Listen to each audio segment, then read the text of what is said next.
Hello नमस्कार दोस्तों। आज हम बात करेंगे यस बैंक के टारगेट और छोटे से सपोर्ट लेवल के बारे में।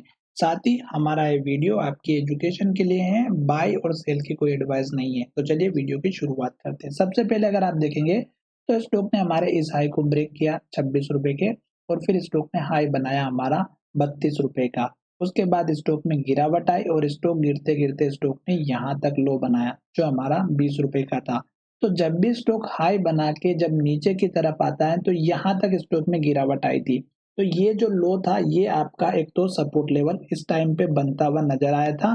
और उसके बाद स्टॉक यहाँ से ऊपर गया, तो जब स्टॉक हमारा ऊपर की तरफ जाता है हाई बना करके जब नीचे आता है, तो ये जो हाई बना था उसके बाद स्टॉक हमारा यहाँ तक गिरा था। तो ये स्टॉक का हमारा सपोर्ट लेवल था, क्योंकि अगर स्टॉक यहीं से गिर के फिर से नीचे आ जाता और ये लेवल तोड़ता तो स्टॉक गिरावट में आ जाता।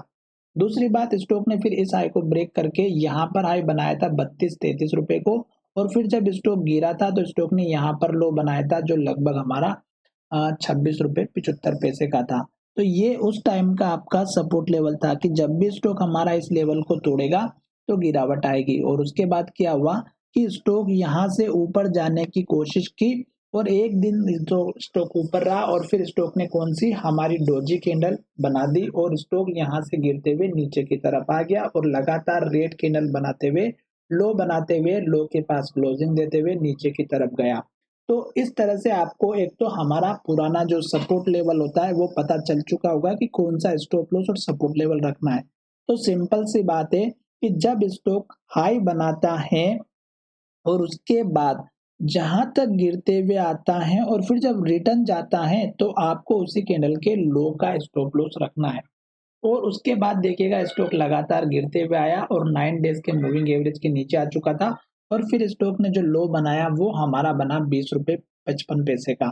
तो अब ये तो हो गया मेजर सपोर्ट लेवल। दूसरी बात, स्टॉक यहाँ से धीरे धीरे धीरे धीरे मूविंग एवरेज का जो कर्व है बहुत ही बढ़िया पॉजिटिव इंडिकेशन देता हुआ नजर आ रहा है। कल भी हमने बात की थी कि अगर स्टॉक हमारे इस लेवल को तोड़ेगा तो गिरावट आएगी, पर स्टॉक ने ऐसा नहीं किया। आज स्टॉक ने क्या किया, पॉजिटिव कैंडल बनाई और ये जो रेंज थी इसको ब्रेकआउट करके ऊपर की तरफ हमारा जो है क्लोजिंग दिया और हाई की तरफ ही क्लोज होते हुए नजर आया। तो ये जो लो था दोस्तों, ये स्टॉक का बहुत ही इंपॉर्टेंट लेवल था जो स्टॉक को ब्रेकआउट करने में प्रॉब्लम क्रिएट कर रहा था। पर आज के दिन इस स्टॉक ने उस लेवल को ब्रेकआउट कर दिया और इसके ऊपर क्लोजिंग दे दी। तो और अगर आप बात करेंगे तो स्टॉक का जो लो है वो भी हमारा यहाँ पर बना हुआ है इस लो के ऊपर। तो अब आपको जो सपोर्ट लेवल रखना है वो इस कैंडल के लो का रखना है, क्योंकि यहाँ से फिर से स्टॉक हमारा जो है अप ट्रेंड को फॉलो करता हुआ नजर आ सकता है। और अब आपको क्या करना है, इस लो का स्टॉप लॉस लेकर के चलना है छोटा सा।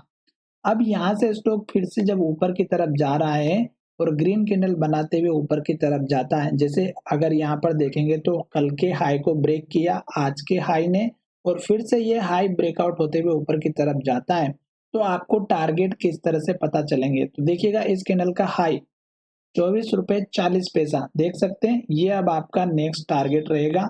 उसके बाद देखिएगा इस कैंडल के लो का टारगेट रखना है 24 रुपए 95 पैसे।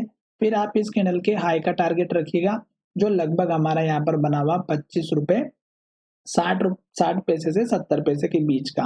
और फिर आप देखिएगा धीरे धीरे करके स्टॉक हमारा फिर से ऊपर के लेवल्स को एक के बाद एक अचीव करता हुआ चला जाएगा।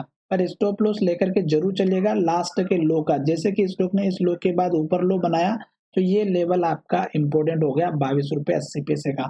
तो चलिए वीडियो को यहीं विराम करते हैं। आशा करता हूं कि हमारा ये वीडियो पसंद आया होगा, और अगर वीडियो पसंद आया है तो चैनल को जरूर सब्सक्राइब करिएगा। धन्यवाद, मिलेंगे नए वीडियो।